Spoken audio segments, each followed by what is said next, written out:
UK का वाकया, एक भाई ट्रैवल पर गया, वालिद की तबीयत खराब थी, तो वापस आया, तो कुछ दिनों बाद वापस आया, वालिद साहब घर में नहीं थे। छोटा भाई था जो अपनी गेम्स में और अपने मोबाइल में और कंप्यूटर में, जो आज का एक नौजवान का स्टाइल है कि लगा रहता था। तो कहा वालिद साहब कहाँ हैं? कहा वालिद साहब की तो डेथ हो गई थी। तो कहा मुझे इन्फॉर्म क्यों नहीं किया? कहा आप बिजनेस ट्रिप पे थे। मैंने कहा क्या जरूरत है डिस्टर्ब करने की, फ्यूनरल करना था, उनका आखिरी रसूमात अदा करनी थी, मैंने कर दी। तो कहा तुमने कैसे आखिरी रसूमात अदा की? जनाजा किधर हुआ? कौन से कब्रिस्तान में दफनाया?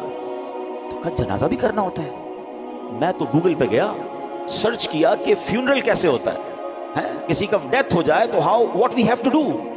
तो गूगल ने मुझे 4-5 ऑप्शन दिए, मैंने सबसे सस्ता वाला जो ऑप्शन था उन पर कॉल किया, वो आए और अब्बू को ले गए, बस फिनिश। तो उसने कहा ये तुमने क्या किया? आपको पता है क्या हुआ उस मुसलमान वालिद के साथ? जब सर्च किया कि किस फ्यूनरल वाले को दिया है, तो जो सबसे सस्ता ऑप्शन था कि वो मैयतों को आग लगाया करते थे।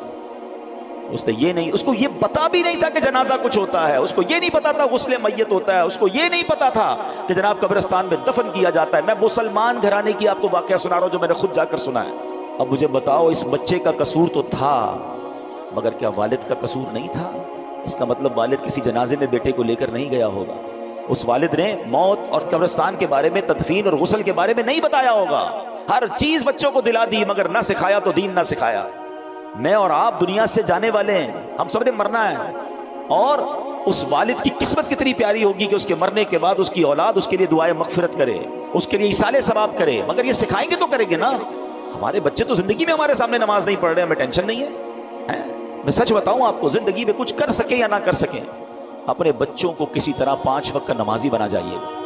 पहले तो खुद बनना पड़ेगा ना उसके लिए। वालिद को बच्चा देखता है अब्बू रमजान में नमाजें पढ़ते हैं, उसके बाद तो मेरे वालिद भी जुम्मे की पढ़ ले तो बड़ी बात है। तो बच्चे को भी आप एक्चुअली हम अपने बच्चों को प्रैक्टिकली प्रैक्टिस करा रहे हैं कि बेटा नमाज तो जुम्मे की पढ़नी होती है, बाकी जरूरी नहीं है।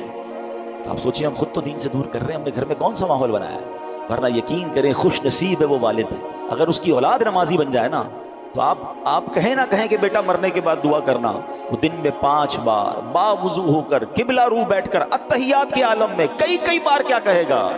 रब्बना ग़फ़िरली वलिवालिदैया वलिल मुमिनीन यौम यक़ूमुल हिसाब। हाय हाय, और क्या चाहिए उस वालिद को कब्र में कि फजर हो तो उसका बेटा, उसकी बेटी, उसके बच्चे दुआ कर रहे हैं, अल्लाह मेरे माँ बाप को बख्श दे। ज़ोहर में दुआ कर रहे हैं, असर में दुआ कर रहे हैं, मगर घर में नमाजों का माहौल ही नहीं है। ईद की नमाज पढ़ ली तो पढ़ ली, अब तो जुम्मे की नमाज भी लोगों की सुना है कज़ा होने लग गई है। नोबडी हैव टेंशन, अपने लिए भी टेंशन नहीं है, बच्चों के लिए भी नहीं है। खुदारा अपने घर के माहौल पर तवज्जो दीजिए।